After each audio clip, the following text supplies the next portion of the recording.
All right, let's dive in. Today, we're looking at wealth and mindset. The habits that can really make or break your financial success. Sounds intriguing. We're dissecting a YouTube video by self-made millionaire Myron Golden. Um, the title is Millionaire Reveal Habits That Will Keep People Poor in 2025. Even the title is a bit provocative, right? Framing these habits as temptations. Yeah. It's a really clever way to frame it. Yeah. Calling them temptations, it brings in that element of choice. Yeah. Like, we have the power to resist. Makes it feel kind of high stakes. Definitely. Empowering, though, right? Like, Yeah. you can choose a different path. Exactly. So ready to unpack these so-called financial sins? Let's do it. Okay. So Golden divides them into three categories: focus habits, financial habits, and fantasy habits. We'll start with those focus habits. All right. And his first point I thought was interesting, the idea that abundance and lack can coexist. Well, I like that. So he argues that focusing on what we lack can actually blind us to opportunities that are already there. Yeah, he uses that Garden of Eden story, right? Oh, yeah. To kind of make that point. Like, Adam and Eve, they had everything, right? But they focused on that one thing they didn't have, that forbidden fruit, and it led to their downfall. It makes you think. Even when surrounded by abundance, it's our mindset that can trip us up. Exactly. But isn't acknowledging what we lack, our limitations, kind of important for setting realistic goals, Oh, for sure. It's not about ignoring problems, right? Right. Golden uses another story to clarify this point. The story of Hagar. Do you remember that one? Vaguely. Refresh my memory. Okay, so she's in the desert with her son, dying of thirst. So focused on that lack of water that she misses the well, like right there in front of her. Ah, I see, yeah. So the lesson here is not to pretend problems don't exist, but to broaden our awareness. Like, sometimes the solution is there. We just need to shift our focus to see it. It's more about recognizing that the solutions might already be there, even if we're too focused on the problem to see them. So what are some other focus habits he talks about?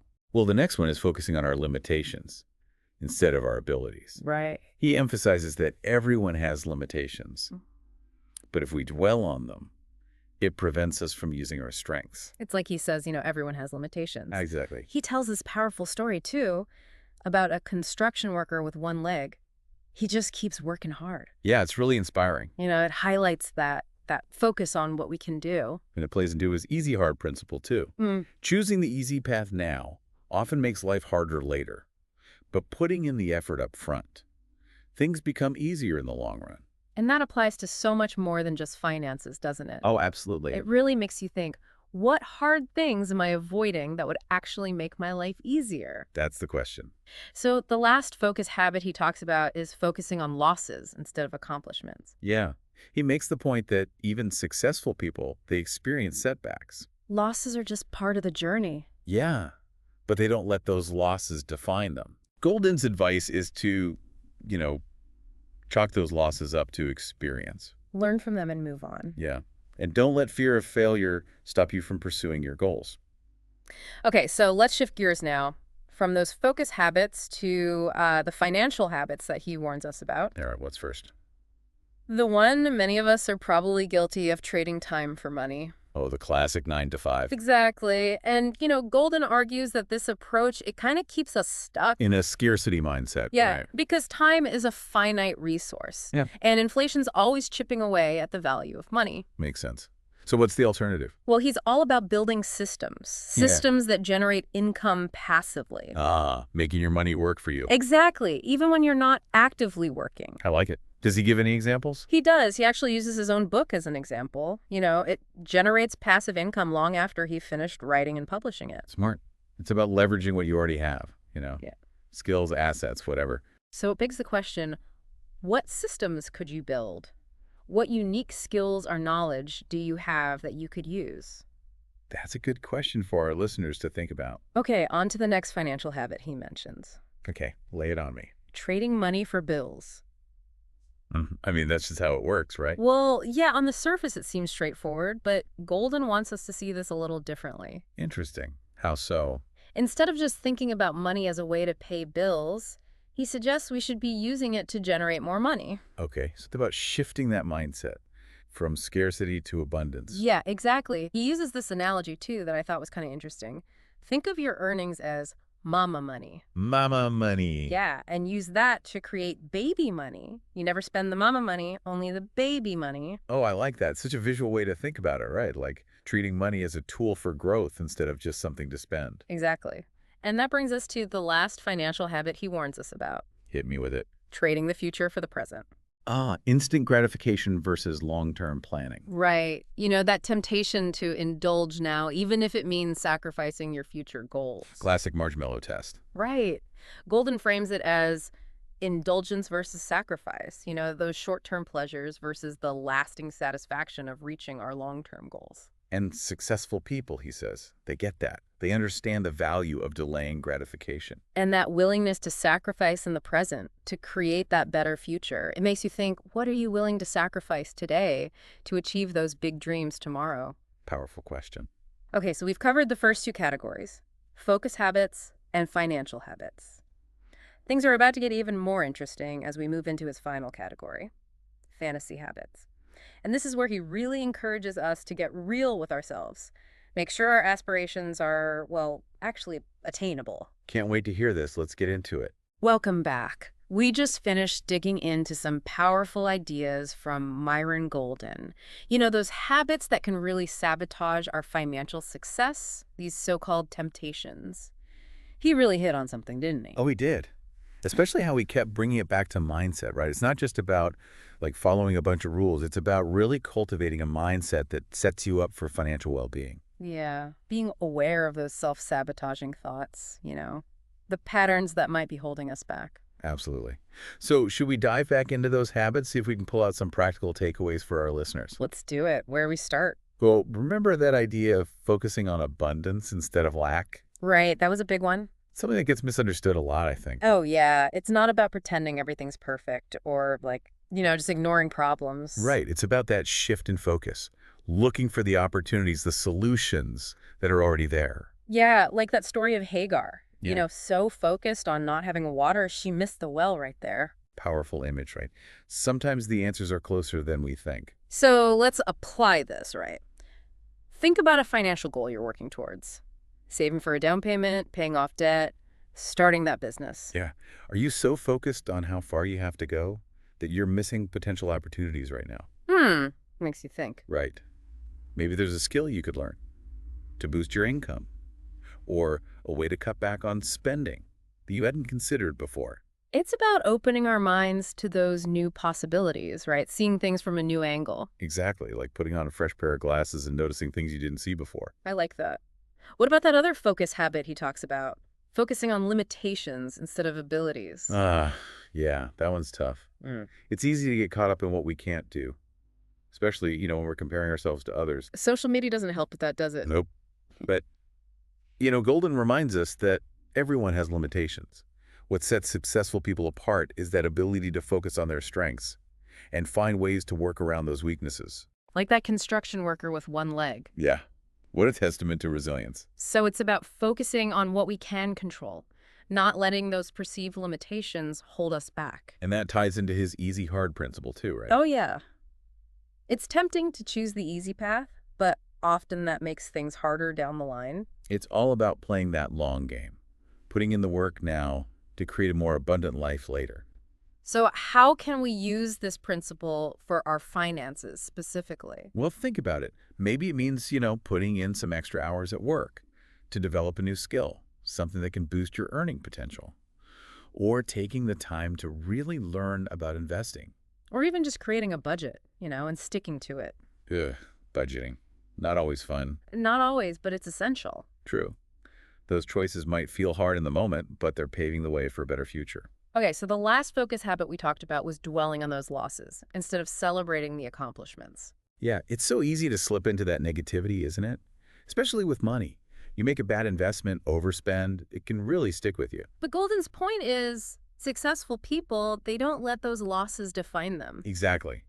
They use them as learning experiences. He's basically saying, learn from those mistakes, adjust your course, and keep moving forward. And develop that resilience. Adopt a growth mindset.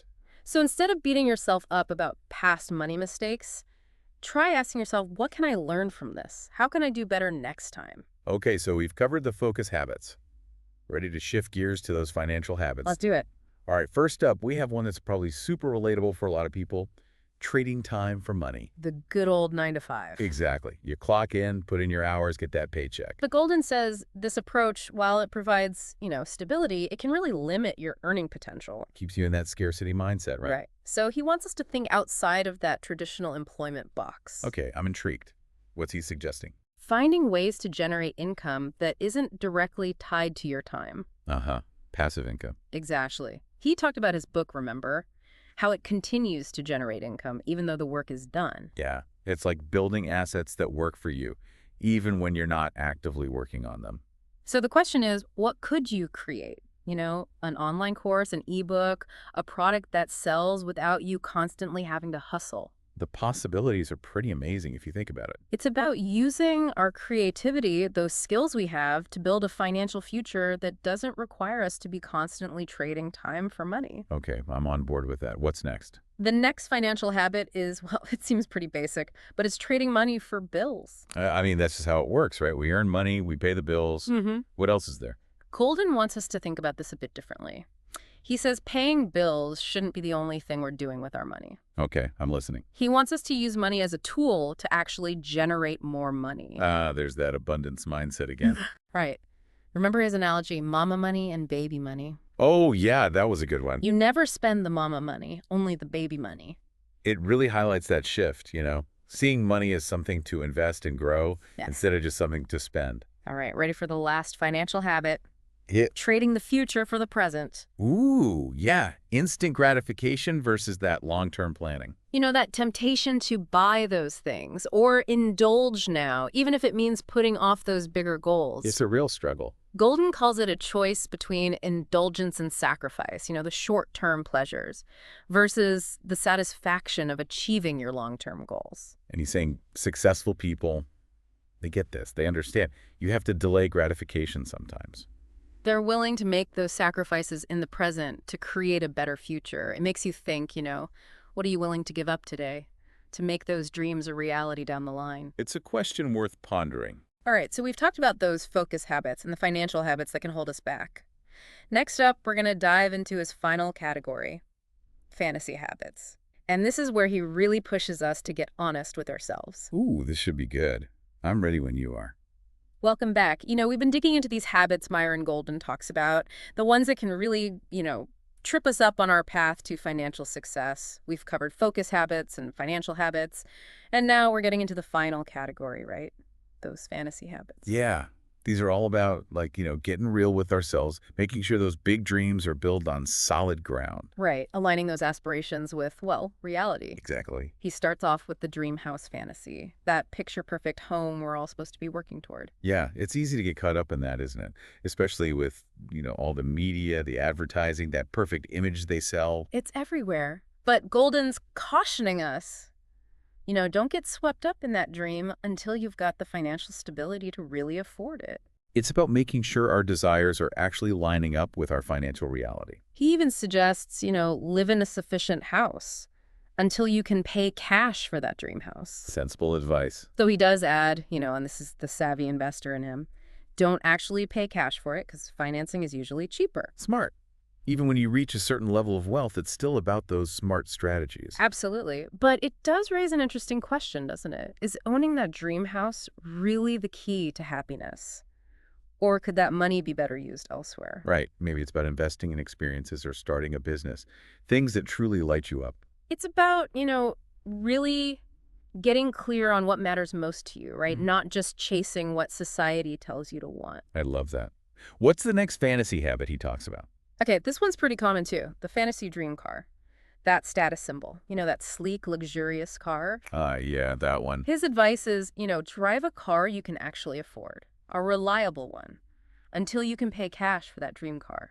Again, prioritizing that financial security, long-term goals over that, immediate gratification. And it goes back to that idea of contentment, right? Oh, absolutely. Yeah. Finding contentment with what you have, wherever you are in your financial journey. That's huge. Okay, ready for the last fantasy habit. This one really resonated with me. The fantasy of a dream career. Yes. Do what you love and you'll never work a day in your life. We've all heard that one. But Golden, he keeps it real. He says, look, all work, it has work in it, right? He's not sugarcoating it. Even those dream jobs, they have their downsides, challenges, things you don't love. It's a great reminder, it's not about finding this magical job that's all like sunshine and roses. Right. It's about finding something that's meaningful, that uses your strengths, that aligns with what you value. And being willing to embrace the challenges that come with any worthwhile pursuit. Right. So as we wrap up our deep dive into these 9 habits, I think it's important to remember they're not, rules set in stone. They're really invitations, I think, to take a look at ourselves, our mindsets, our habits, those patterns we have with money. Become more aware of the choices we're making. We've talked about focusing on abundance, not lack, recognizing those abilities we have instead of getting hung up on what we can't do, seeing setbacks as opportunities to learn. And moving away from that constant trading time for money, looking for those passive income streams. Right. Remembering that money can be a tool to grow wealth, not just something to spend. And, keeping those fantasies in check, making sure they align with reality. Great recap. Really get you thinking. So ultimately, I think what we're getting at is financial success, it's a journey. It's not just a destination. It's about those daily choices, those habits, cultivating that growth mindset, and, taking action consistently. And remember, even small changes, those can add up to big results over time. It's about progress, not perfection. So true. Keep learning, keep growing, and keep striving for that bright financial future. Until next time, happy diving.